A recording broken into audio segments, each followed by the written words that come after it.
Assalamualaikum warahmatullahi wabarakatuh. Bertemu lagi dengan Bu Lailin di jam pelajaran matematika wajib kelas 12.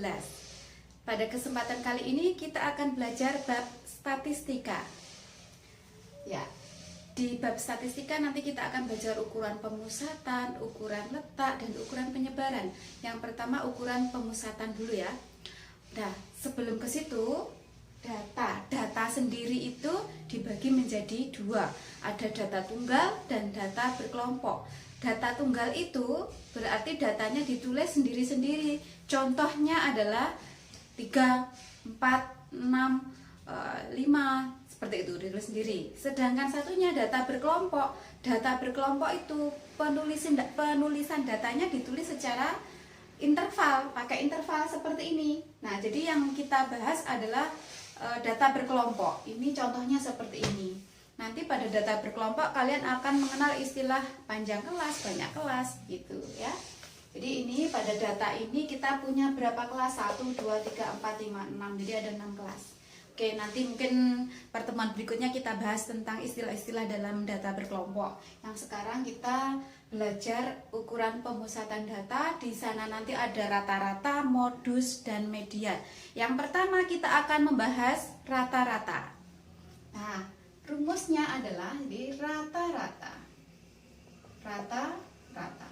Rumus lambangnya adalah X bar.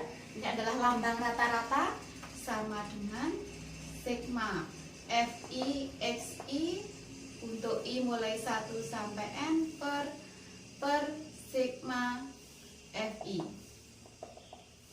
Nah, kita ke contoh data pada tabel ini. Pada tabel ini nanti kita perlukan apa saja?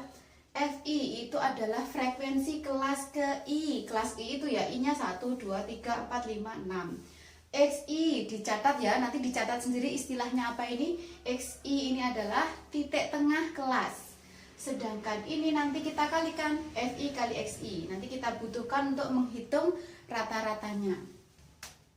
Nah, dari data ini titik tengah kelas pertama. Titik tengah kelas pertama berapa? Antara 14 sampai 18 itu titik tengahnya siapa? 14, 15, 16, 17, 18. Oh, panjang kelasnya 5, berarti tengah-tengahnya lah di sini ya. 14, 15, 16. Jadi titik tengah kelas pertama itu 16. Nah, lebih mudahnya kalau kalian sudah tahu panjang kelasnya. Panjang kelas itu mana toh? Ya dari 14 sampai 18 tadi namanya panjang kelas. Berapa tadi? 5 ya.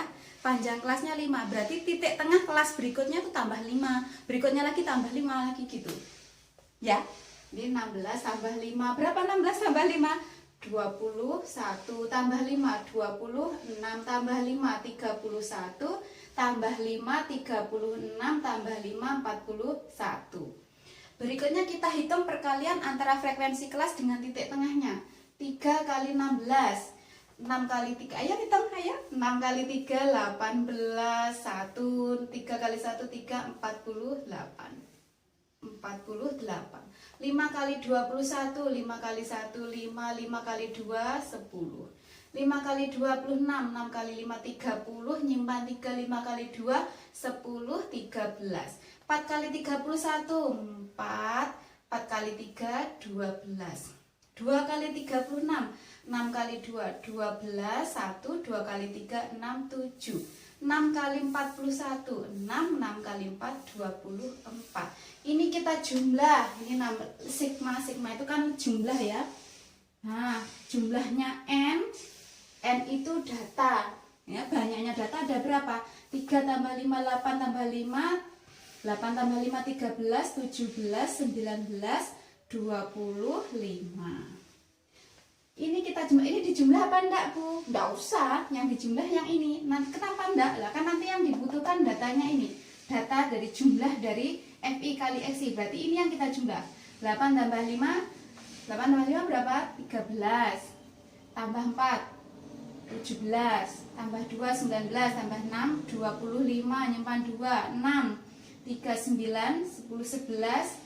18. Tambah 4, 2. Nyimpan 2. 3, 4, 5, 7. Nah, masuk ke sini, udah ketemu rata-ratanya. Pokoknya sudah bisa menghitung seperti ini, nanti bisa menghitung rata-ratanya. Berarti rata-rata tinggal masuk ke rumus. Jumlah dari FI kali XI, jumlahnya ini, berarti 725 dibagi jumlahnya FI itu ini, jumlahnya FI sama dengan N, sama dengan 25.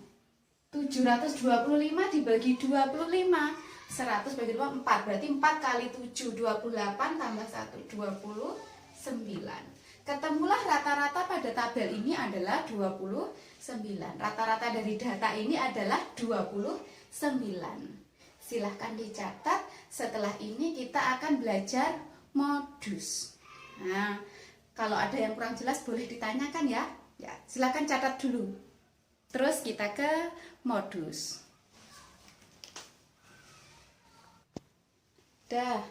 Kalau sudah, berikutnya kita bahas modus ya. Dari data tadi kita akan menghitung nilai modus. Modus itu apa sih? Modus itu bukan modal dusta, bukan ya, tapi modus di statistika itu adalah nilai yang sering muncul. Nilai yang paling sering muncul itu disebut modus ya. Modus lambangnya seperti ini. Modus sama dengan L plus D1 per D1 plus D2 kali P. Ingat, ini adalah kali P. L dicatat. L itu adalah tepi bawah kelas modus. Dicatat. Kemudian D1. D1 itu apa? D1 itu selisih frekuensi kelas modus dengan sebelumnya. D2 apa? Frekuensi kelas modus dengan kelas sesudahnya. Dan P adalah panjang kelas. Pokoknya harus siap mencatat ya. Sekarang kita hitung modusnya. Langkah pertamanya apa untuk mencari modus? Kita harus tahu tadi apa L tadi? Tepi bawah kelas modus. Jadi harus tahu dulu kelas modusnya yang mana. Kelas modus berarti kelas yang frekuensinya paling banyak. 3, 5, 5, 4, 2, 6. Nah, ini frekuensinya paling banyak di kelas ini. Berarti inilah yang menjadi kelas modus. Ini kelas modus. Saya kasih tulisan begini biar ingat bahwa kelas modusnya ada di sini. Apa harus di bawah sendiri, Bu? Tidak. Kita lihat frekuensi yang paling banyak. Seandainya di sini tadi 8, dengan frekuensinya 8, berarti kelas modusnya ya ini. Nah, ini jadi kelas modus. Ini nanti tepi bawahnya ada di sini. Tetapi karena yang paling banyak frekuensinya di sini, berarti yang jadi kelas modus ini. Nah, dari sini kita tahu nilai L.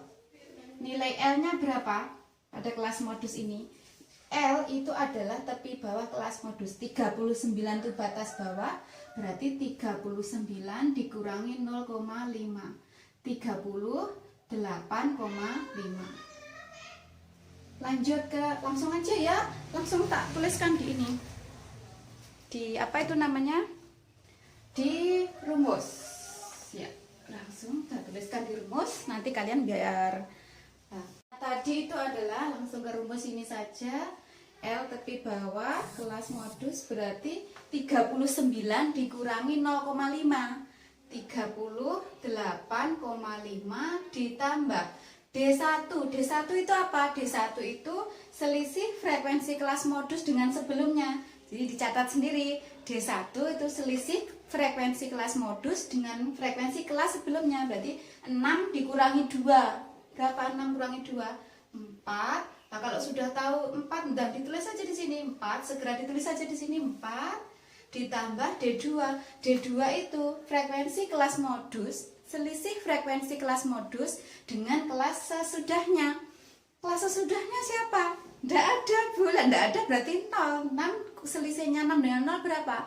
6, berarti 6 kali panjang kelas. Panjang kelasnya tadi sudah dihitung, yang dari 14 sampai 18 tadi itu adalah panjang kelas, yaitu 5. Dan tinggal ngitung 38,5 ditambah 4 kali 5 20 per 4 tambah 6 10.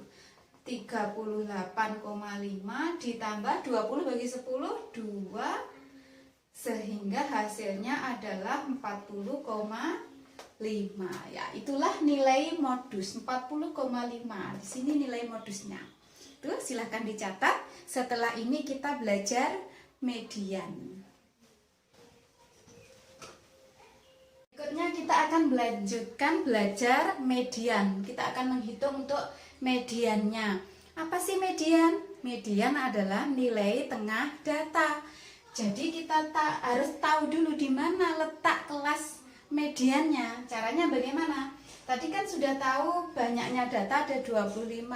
Berarti kita bagi dua, setengahnya. Setengahnya 25 berapa? 12,5. Di mana letak data ke 12,5? Nah, berarti kita lebih mudahnya pakai frekuensi kumulatif atau FK. Dari sini FK-nya adalah, FK itu apa sih? Frekuensi dijumlah gitu ya. 3 tambah 5 8 tambah 5 13 tambah 4 17 tambah 2 19 tambah 6 25. Nah, tadi setengahnya 25 adalah 12,5. Berarti 12,5 itu di sini, ini menjadi kelas median. Apakah masih ditanyakan kenapa ini menjadi kelas median? Karena letak data ke 12,5 ada di sini. Loh, mana tuh Bu 12,5? Ini artinya frekuensi kumulatif itu data ke 1 sampai 3 ada di kelas pertama, 4 sampai 8 di kelas kedua, 9 sampai 13 di kelas ketiga ini. Nah, berarti data ke 12,5 nggak masuk di sini ini. Ya, gitu ya, untuk menghitung kelas mediannya. Karena sudah tahu kelas mediannya ini, berarti kita tahu berapa tepi bawahnya. Tepi bawahnya adalah 24 dikurangi 0,5. 23,5 ditambah setengahnya N, berarti 25 per 2 dikurangi FKME, frekuensi kumulatif sebelum kelas median. Jadi ini adalah FKME, frekuensi kumulatif sebelum kelas median. 8 per frekuensi kelas median, ini adalah FME-nya. FME, frekuensi mediannya adalah 5 kali panjang kelasnya tadi 5, 23,5 ditambah kali 5 dibagi 5, coret-coret sehingga tinggal 1, tinggal menghitung 25 per 2 dikurangi 8, 25 per 2 dikurangi 16 per 2, 23,5 ditambah 9 per 2. 9 per 2 kan ini. Saya tulis 4,5 ya. Kenapa? Biar mudah menghitung dengan ini, karena ini pakainya 23,5, berarti di sini saya tulisnya 4,5 saja. 4,5. 23 ditambah 5, 28. 28 adalah nilai mediannya. Demikian penghitungan median, modus, dan juga rata-rata sudah selesai kita pelajari bersama. Kalau ada yang kurang jelas silahkan bertanya. Jangan lupa dicatat ya materinya. Ya, terima kasih. Assalamualaikum warahmatullahi wabarakatuh.